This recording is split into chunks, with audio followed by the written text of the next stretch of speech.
building an iPhone app has always been locked behind a wall.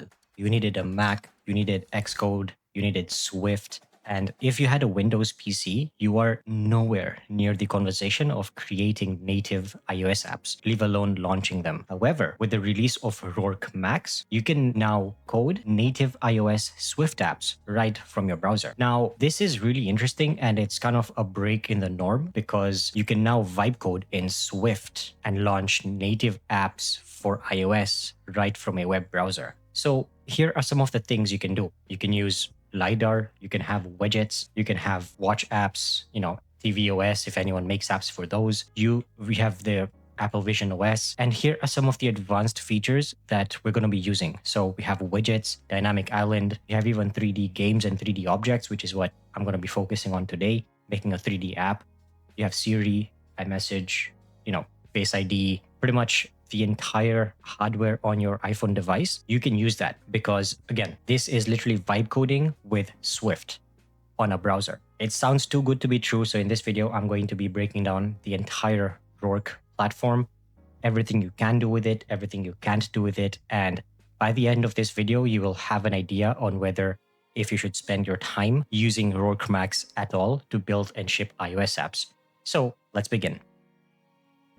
Okay, so now that we've kind of gone over what Rork Max is and what it is capable of doing, here's the idea. We're going to be using this 3D feature along with Siri to create this interactive application. It's going to be a 3D globe where users can interact with it, zoom in, zoom out, etc. And it will have these pins that will be geotagged. Whenever a user is around this pin, it will show these kind of news events or, we can filter this out. We can make it news, events, pretty much whatever's going on around them. So this will make reading news more fun. And this is something our generation really needs to do. So I feel like this will be a fun project to do. So let's begin. So of course, the first thing is we will be signing in. All right, so we have this. I'll copy this, come here and paste this. This is just a base prompt to get us to this screen. So let's see what it does with just a vision and a prompt made by Gemini 3.1 Pro. Now, the reason I use Gemini 3.1 Pro is because it just released and it can do crazy things. If you haven't seen my other videos on it, I welcome you to. But for now, we'll focus on this. So while this is doing, here's some features. So you can publish this directly to the App Store. If you look on the top right here, you can run this natively on your device, which we will get to. You have environment variables. If you're using Supabase, etc., you can connect this with GitHub. And then if you have GitHub with Vercel, you can, if you have a web app, I guess. Okay, so the app is done installing. And if I scroll around, then there is an earth and the cards look kind of where or the style I want, which is good to have tags. You have a glass Morphic theme. I told it, okay, this is a good scaffold, but the earth feels incomplete and not usable, right? Like it's there, but it's not the best. It's just a mockup. Can we use a real earth library? Does Swift have one? I'm pretty sure it does. And that's why I asked that. Fully polish this app now. Think high level and low level first, make a plan, and then, complete this. So let's see what this does. It's doing the research on libraries for a realistic 3D Earth. So we can see that this is, very easily longitude, latitude. We can have this into an array. We can connect this with Supabase and then update the front end using some functions. So this is good that it's created a structure that I can use going forward. So let's see what this does. If it doesn't work, our final prompt will be to change it to MapKit, and that will fix the entire thing. So yes, this kind of works. However, you still need to know some knowledge about coding or making applications before you start making them. If you're making simple to-do apps, you don't need all this. But again, the reason why I picked a more 3D application for this test is because of things like this. I want to be able to show you a real world use case and how you might run into roadblocks while creating professional applications. So don't trust everything you see on YouTube because, they just show you a quick to-do app and then, wow, right? But this is the reality of it. It's, nothing is easy. You have to really think, because if it was easy, everyone would be doing it, right? So I'm really impressed with these cards. Like, I love these cards. This is a good start. We'll do one more division using this MapKit, see how it does, and then I will kind of show you how you can publish this finally to the App Store. So change icon. Okay, this will be our final revision. So as you can see, we've come a long way from the first try, right? So we have these new tags. This button actually works.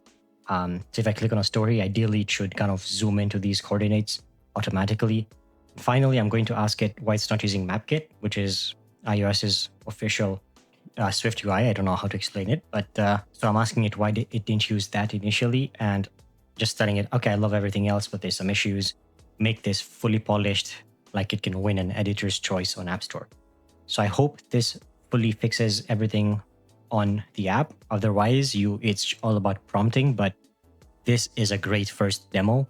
I'm going to be doing another video, kind of making a different type of an app. So if you're into it, subscribe. It should be out maybe in a few days.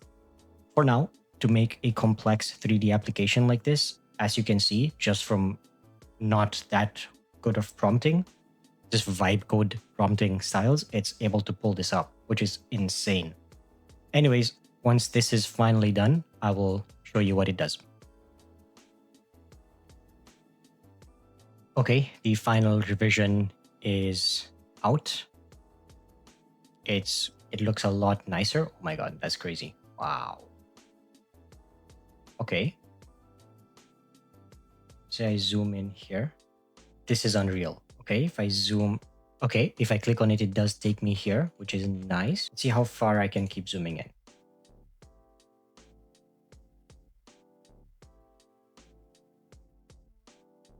That is crazy. Nuts. And then there's a home button to reset everything.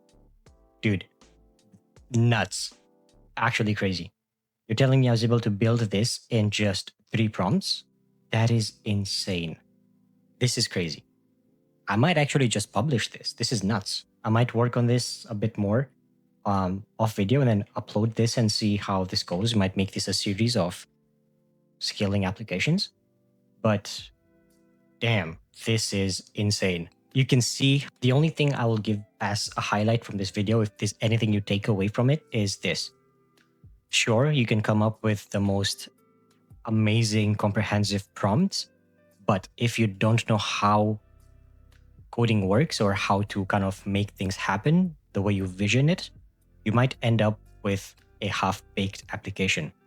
You saw how we went from a completely two-dimensional application with no textures, nothing, very clunky UX, to this. And honestly, I'm very impressed with this. Rork, I might be testing it a bit more. I'm actually mind blown, and I hope you are too. If this video kind of gave you an insight, please make sure to subscribe. And the next video, I might even just get started on making a different app with this. This is nuts. Anyways, thank you for watching. I'll see you in the next one.